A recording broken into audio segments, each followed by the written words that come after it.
everybody's having a good day up to this point. I've done this video, or done a prior video to this, and I realized that there was a path that I wanted to explore that I didn't get the opportunity to talk about. So I'm going to talk about it in a quick video on this one, and I can move on to the regular show for today, or shows for today. I am supposed to be having a meeting with Jimmy Dore this evening for, I'm going to call it a conversation. Let's not call it a debate. He's not going to air that. That's not going to be live, but I guess he'll put it up soon after we have it.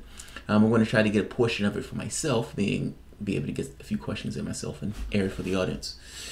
So there's that. Also, my wife, she should be up and ready for the show on Sunday. So that's going to be a patron appreciation, or let's call it a contributor appreciation show at 1 p.m. on Sunday. I've been following the issue in Canada. I am enamored by this, slightly horrified by this, and extremely bugged by this. I feel like this is one of the shoot the messenger cases. Think of Chelsea Manning. Chelsea Manning comes out, shows information, or gives information to WikiLeaks, showing the United States doing some pretty vile things in the country. And the problem here is not that the helicopter pilot murdered those people at the bottom, one of which was a reporter. The problem here is that you told. That's the problem in this process. This is kind of what's going on here. But let me get further to my point. This feels like race to the bottom politics. And even though I don't know all of the contours of Canadian law, there's some commonalities that I kind of want to talk about, and confronting those commonalities and difficulties, be it in Canada or in the United States, because again, I see similarities in the way our political systems are somewhat organized. I mean, you guys have a kin doll. Canada has its own kin doll, Macron. We had our own kin doll. Our kin doll just so happened to be black. There are commonalities in the way in which we go through our processes, even though the outcomes may be somewhat different because people are different and how we evolved are different. The picture behind me are Daughters of the Vote. Daughters of the Vote, they're women from all over Canada in the political process. And what you're seeing is them turning their back on Justin Trudeau. Why are they turning their back on Justin Trudeau, right? I mean, that's the interesting operative question, because after all, why would you turn your back on the Prime Minister? It's somewhat disrespectful, but they're doing it because they want to draw attention to their displeasure with the Prime Minister for firing Jody Raybould and for firing Jane Philpott, Jody Wilson-Raybould and Jane Philpott. He fired them because he, in his mind, was being divisive. Now, understand the situation, and I'm going to move from here, but I just want to be clear of what is taking place. A company, SNC-Lavalin, was under investigation, bribing officials. They potentially broke the law. And for the moment, let's say they did break the law. The Prime Minister intrudes, meaning they get caught.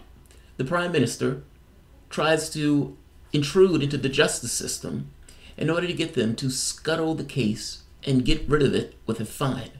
To not let justice take its course, but to get rid of it with a fine. Hey, get rid of this. When the Justice Department wouldn't do what the Prime Minister said, and I kind of want to stress the fact that the Prime Minister couldn't just wave his hand and do it himself gets across that there is a separation of powers in Canada. It's just like there's a separation of powers in the United States, and it is not in the best interests of Canada, or let's say for the matter, there's a difference, or the Prime Minister, it's not the Prime Minister's job to take over the judicial branch. There's a separation of powers. And nevertheless, the Prime Minister continues to hound the Justice Department, in this case Jody Wilson-Raybould, to get rid of this case. When she wouldn't do it, he demoted her, or she was demoted, and yesterday, she was ejected from the party. This puts you in the line of Trump firing Comey, right? And putting somebody else in that he believes is going to be his own guy and is going to follow whatever they wanted. The idea, I suppose, in firing her, getting rid of her, demoting her, is to put his own guy in who would eventually come up with a decision in order to just scuttle the case. This looks bad. This looks extremely bad. Despite them doing this with the Prime Minister, and it's not in this video, when leader of the opposition Andrew Scheer comes in order to give his speech, they didn't just stand up and turn their backs. They walked out. They walked out. When the Conservative MP, who's leader of the opposition, Andrew Scheer, let me see if I have a picture of Scheer. I don't think I have a picture of Scheer. Well, maybe I do. Maybe I do. But when Scheer comes in to give his speech, his 2 cents, this guy,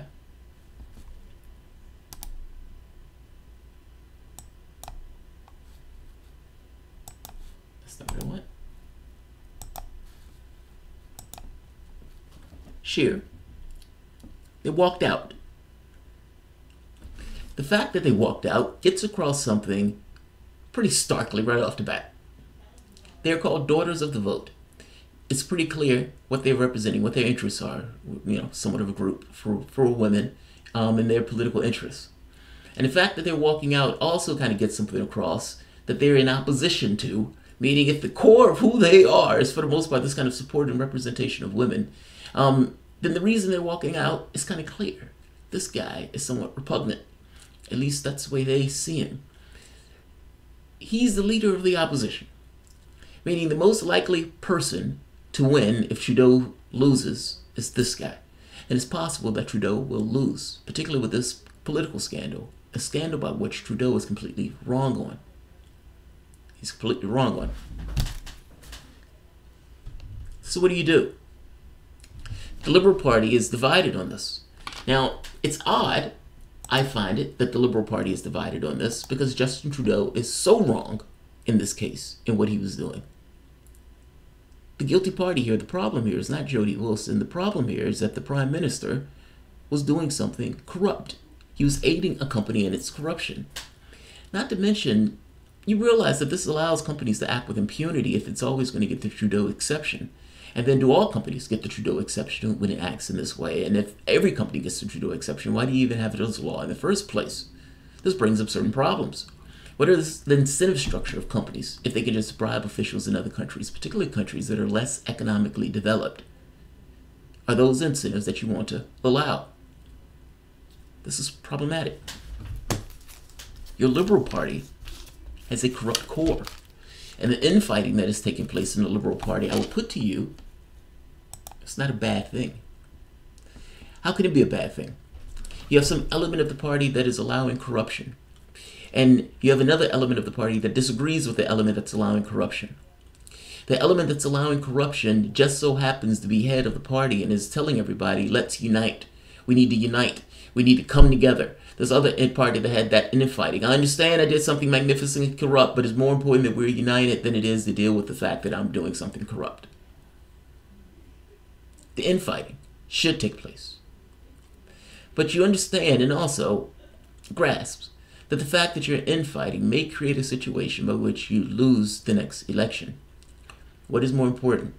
Having somebody that's corrupt at the helm of the party that the public at this point recognizes as being somewhat corrupt, or making sure that this guy doesn't take over. That's a grim choice, right? That's the choice that we get in the United States almost in every election. You have liberals who are socially liberal, so yes, I'm going to have pot. Everybody's going to have weed. Yes, let's do that. By the same token, the economic policies are going to be more so in favor of a line of a certain percentage, or let's say a certain top percenter, than it is going to be in the economic interest of everyone else. Macron, same. Obama, it's the same. If you want that to change, how do you confront that? How do you confront that when you're always stuck with a choice between the guy that was helping a company scuttle a corruption scandal and the other guy who apparently is a knuckle dragger? That is literally the choice we get in the United States each year. And that's the choice we were confronted with in the election between Clinton and Trump. I will put to you this. There is no magical door. Meaning confronting Trudeau means Trudeau may potentially lose. By the same token, what does it mean to allow somebody who's corrupt to continuously persist? If the rule is the other guy is so gross that we need to continuously put somebody who's corrupt in. You understand that you've instantiated corruption in the government itself. At which point does the public get a reorganization? And does the reorganization require you to go through the guy who drags his knuckles? These are not necessarily easy questions, because at the end of the day, you're going to live with the consequences. Meaning, you're going to live with the knuckle dragger if the guy gets in office. And people are going to wry their fingers and like, oh God, we have this knuckle dragger in office. It's horrible. We need that guy who's corrupt again. Shouldn't you confront the fact that they're corrupt? Meaning, the infighting in the party has a purpose. If the Liberal Party is indeed divided on that, then I would put to you that you should not be united around this idea of let's allow corruption to take place within the Liberal Party.